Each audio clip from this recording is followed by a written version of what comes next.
Hey, Danny with First Blood. Good morning, sunshine.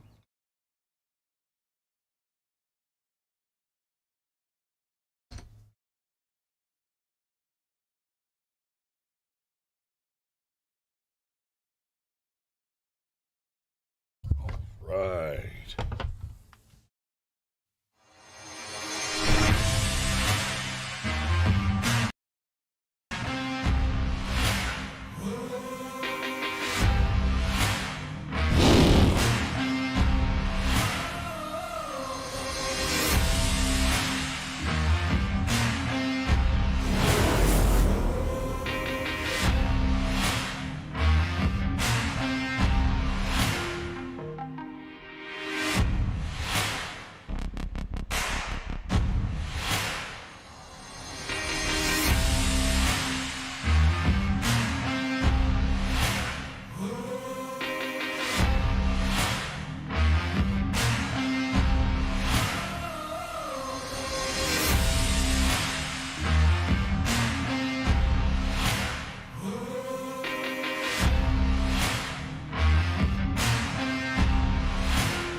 And good morning. I forgot to adjust the camera for a lack of Cameron. So let's bring that on in, because we don't need to waste all that headspace over there. Yeah, that's better. So, good morning. We're going to talk a little bit about the most recent Pentagon leaks, the arrest of the young leaker, Mr. Teixeira. It's I tell you what, I got my ass kicked all morning trying to spell that name.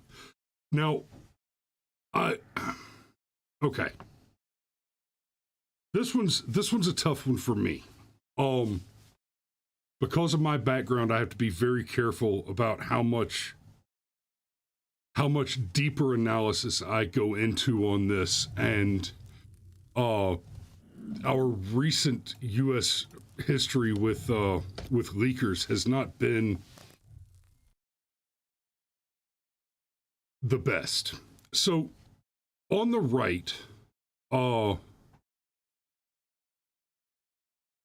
we've had several leakers over the past couple of administrations, and there has been a tendency to lump them all together and treat them all the same.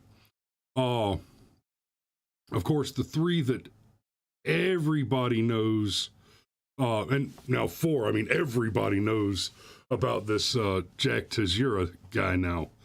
But, apart from him, the big three that everybody thinks of are Snowden, Assange, and Manning. Now, they're categorically different creatures, and I'm already much more sympathetic to Teixeira than the other two U.S. citizen military uh, representatives in this category. Assange is a different category altogether.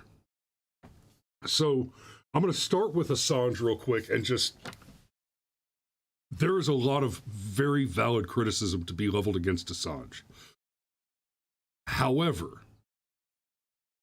Assange, ostensibly at least, was a journalist. And whatever your opinion of the compromise of classified material may be, there is a long tradition in the United States that if classified material is leaked to a journalist, then whatever the journalist does with that material is legal and protected as free speech. Um, even in cases where the government has gone after the journalist, they often win in the court of law, precisely on the free speech grounds and on the claim and argument that one of the many reasons for free speech, and more importantly, freedom of the press, is an ability to hold the government accountable. Within the question of holding the government accountable, there are the legal protections for whistleblowers, and that extends to people who blow the whistle on corporate entities that are non-governmental organizations, unrelated incidences where the whistleblower is, you got a big pharmaceutical company and a whistleblower comes out and says, hey, I have documents that prove, let's say, for example, the first pharmaceutical company you could think of off the top of your head is actively engaged in the highly controversial gain of function research on the dangerous virus from, I don't know, let's say Bina.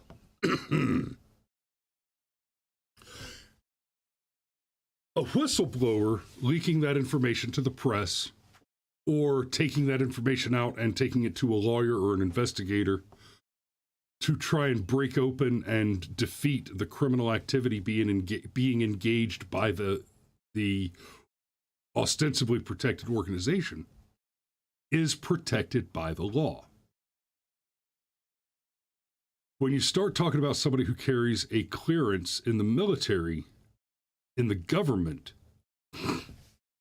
and is trusted with national security secrets, that line gets fuzzy real fast between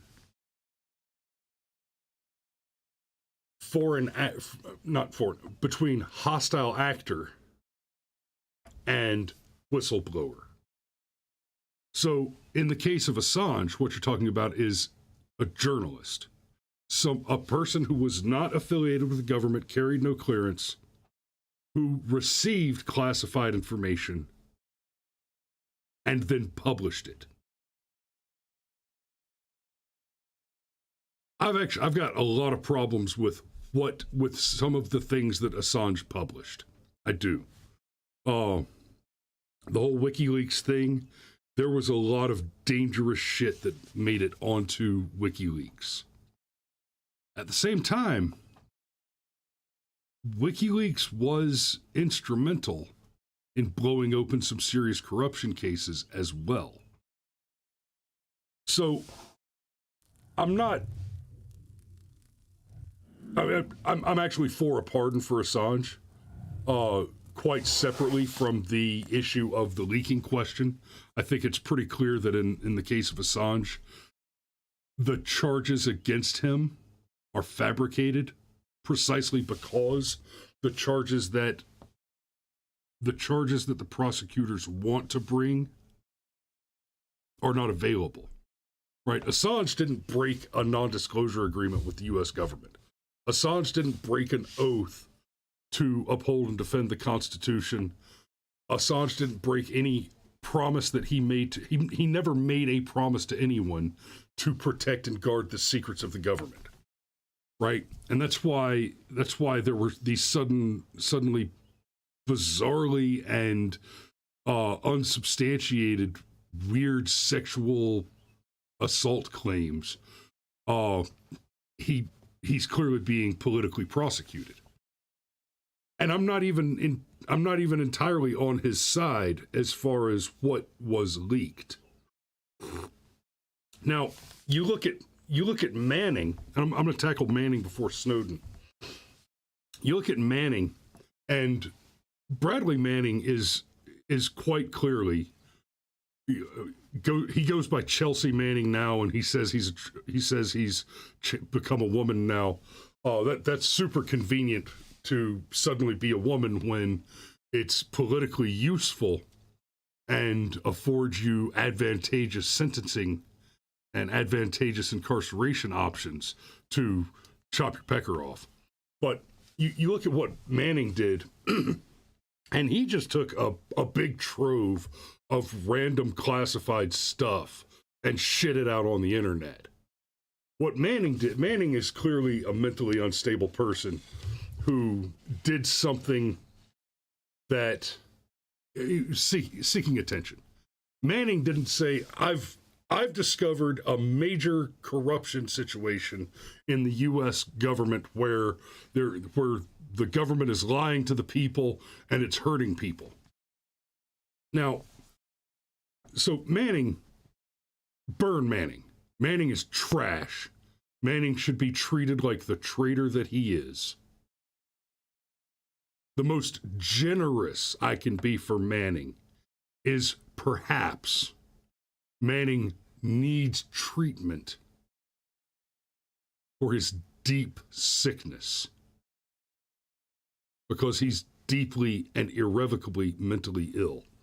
But what Manning did was dump out a trove of documents, which, if I'm being fair, the individual documents themselves were not extraordinarily damning of any particular, or even extraordinarily expository of any particular activity, but he dumped so many of them, right? Oftentimes, what is classified is not the content of the classified information, but rather the manner, method, and manpower involved in the acquisition of that language in order to protect assets, in order to protect capabilities. And what Manning leaked was such a large quantity of data that a competent analyst can go through and start connecting dots and figuring out things that are really secret and really important. What Manning did was put American lives at risk. So Manning can walk the fucking plank. Snowden's a little more difficult to criticize. Snowden was, I don't think that Snowden, if I'm being fair, I do not think that Snowden was quite the attention-seeking sociopath that Manning was. Snowden was a naive child who thought that he was doing something important. And we've often talked about criminal cases, like, for example, the Hillary Clinton case, where intent is not a part of the case. I'm not trying Snowden in a court right now. I'm giving you my opinion based on my analysis, and I do consider intent to be an important factor in what Snowden did. I honestly believe that Snowden honestly believed that he was doing the right thing. But he didn't have a competent and intelligent understanding of the thing that he thought was right. So what Snowden did is he released a bunch of data that proved that the American government was actively spying on its own citizens and foreign, not just enemies, but on its foreign allies. Here's the problem with that, Snowden. Here's where you fucked up. Everybody already knew that was going on. And don't take that as a defense of the activity. I'm not happy about the idea that the government is tracking my phone. And you iPhone users, you Android users, you can go into your settings, you can turn off the tracking data, et cetera, and say, hey, no, I don't want you to track my location or report my activity, et cetera, et cetera. And it's meaningless. But we all knew that. If you didn't already know that, then you're not paying attention. I watched a movie this weekend with my kids, Enemy of the State, and a few F-bombs aside, it is in fact perfectly appropriate for children to watch with a parent.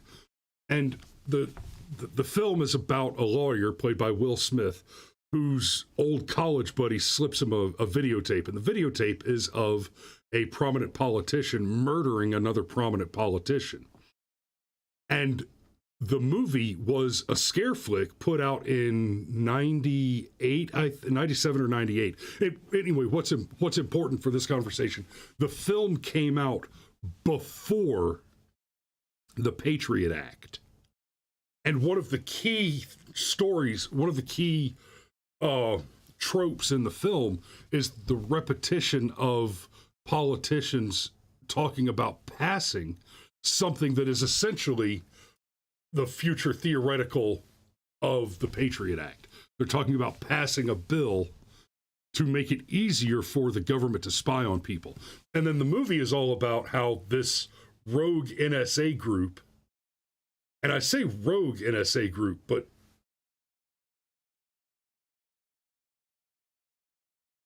yeah, okay, listen.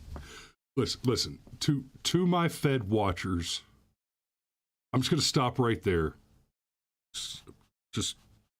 I'll stop right there with that particular line of thought. But the story follows Will Smith running from essentially a panopticon, right? He's running from a panopticon, and in there, I think it's Gene Hackman that plays Brill. He says, you know, the government knows where you are. You've got trackers on you, and like Will Smith's suit has trackers in it. His shoes have trackers in them. His Mont Blanc ink pen has a tracker in it. His watch has a tracker in it. His phone has a tracker in it. But in this film, of course, it actually took an act of covert espionage, a team sneaking into the locker room while Will Smith is rowing to go in and plant all these little electronic devices in Smith's clothing.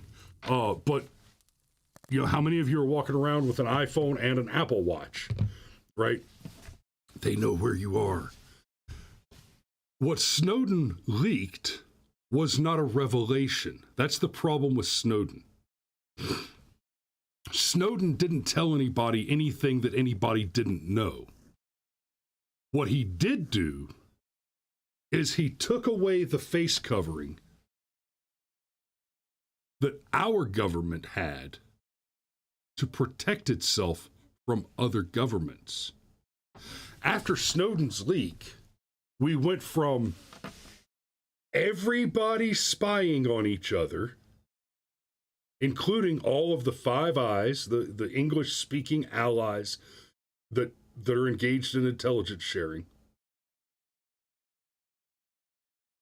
They're all spying on each other, and they all know that they're all spying on each other, but nobody talks about it, and everybody keeps pretending, everybody gets to keep pretending like everybody's treating everybody fairly.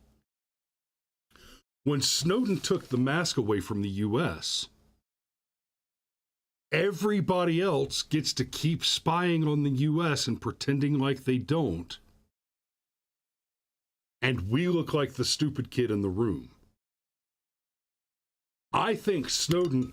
Oh, shit. That was not the objective. I think Snowden actually believed that he was doing the right thing by telling the American people something they didn't know. But the fact is, Snowden was telling the American people something that everybody already knew, and taking away an important foreign policy position that the United States government was leveraging to deal with hostile foreign actors. Because make no mistake, you get outside of the U.S., right? We have allies on paper. We do. And we do have meaningfully productive and valuable relationships with our allies on paper. But you must never forget that outside of the United States of America, almost without exception, The best people you can deal with are still socialists and would see the United States of America go down in absolute flames given the opportunity. That is true of the Australians, the Kiwis in New Zealand, the British, and the Canadians. The best, most friendly countries you can find out in the world prosecute their citizens for unpopular speech, are engaged in active socialism, tax their citizens unreasonably to pay for things like failing universal health care plans, failing universal retirement plans, right? And are only able to afford their socialism because their state security is subsidized by United States interference and aid. Never, ever forget that.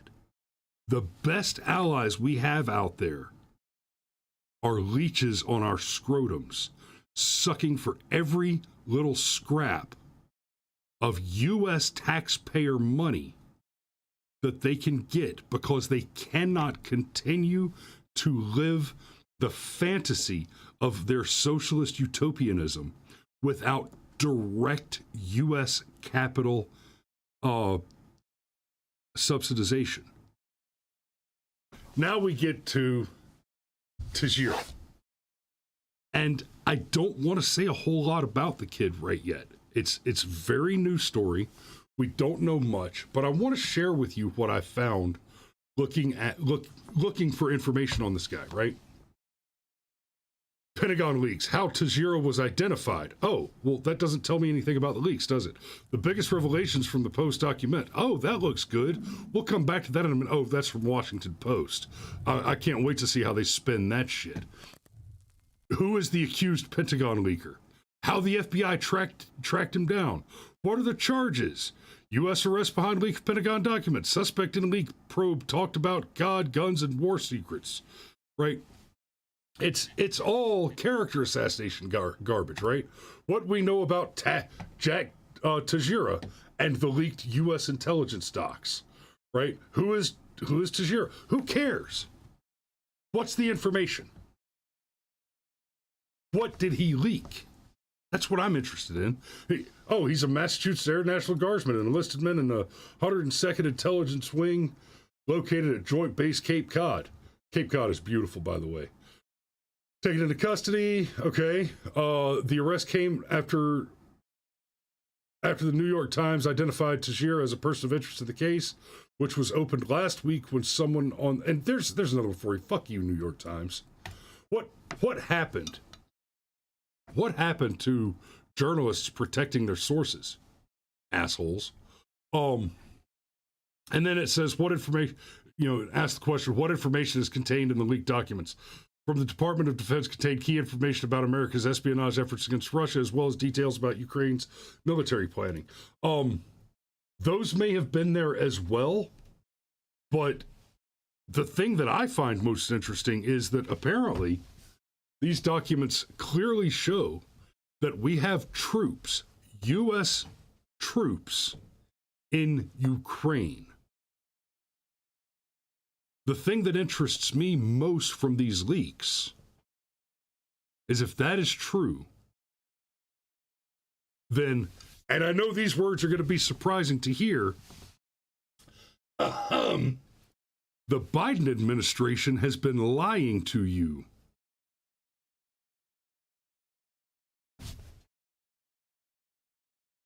I know. I know many of you just snooze your warm brown beverage. I'll give you a moment to clean that up.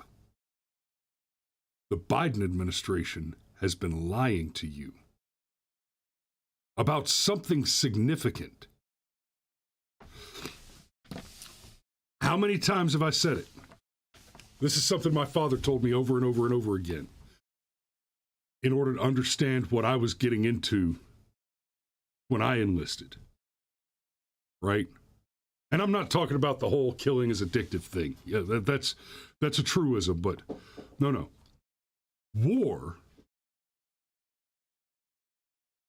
War ends when a soldier holds territory and denies the access of that territory to the enemy by force of arms. War is the conduct of closing with, engaging, and destroying the enemy. We are currently, we are starting to learn and starting to experience the fifth and sixth generational warfare, what I've called amorphous warfare. And that is very much a reality.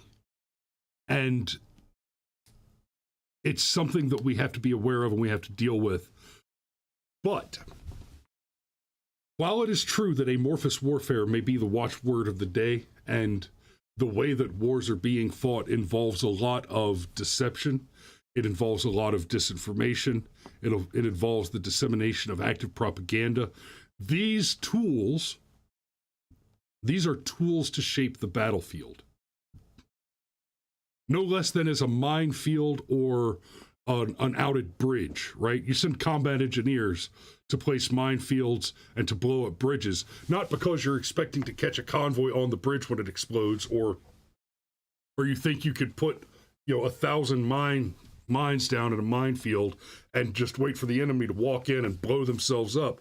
No, that's not what those things are for. They are there to shape the field.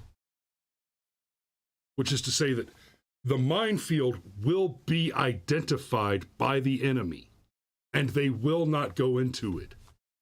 And that, not killing the enemy, just telling the enemy where to go, forcing the enemy to choose a location that you prefer, is the point to shaping the battlefield.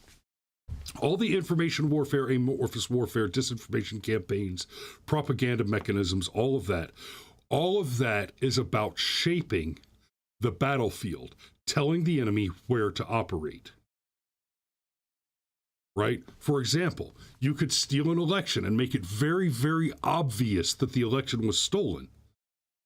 Right, hypothetically.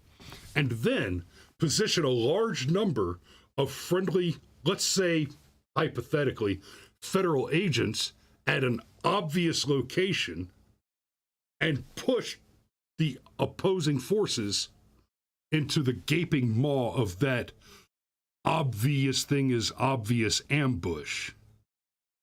But where the war is fought and won and ended is when soldiers put boots on terra firma and they deny access to the enemy. Command and control of physical territory. So why is it that you think we might actually have troops in Ukraine, despite the claims of our current government and administration to the absolute contrary? There's a reason the only story that they want to tell about this kid is that he's a 21-year-old dumbass kid who plays video games and shared national secrets on Discord.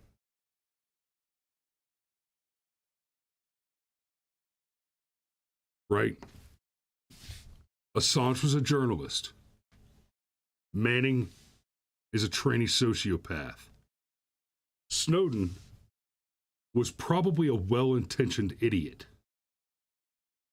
Teixeira may have actually leaked something that's meaningfully important in the context of whistleblowing on a corrupt, deep state entity. I think that's the obvious. Oh, God. Steve asked about Steve. God damn it. No, I'm not going to talk about Vindman. I'm not going to talk about. I would. Vindman may be the one government official that I like less than.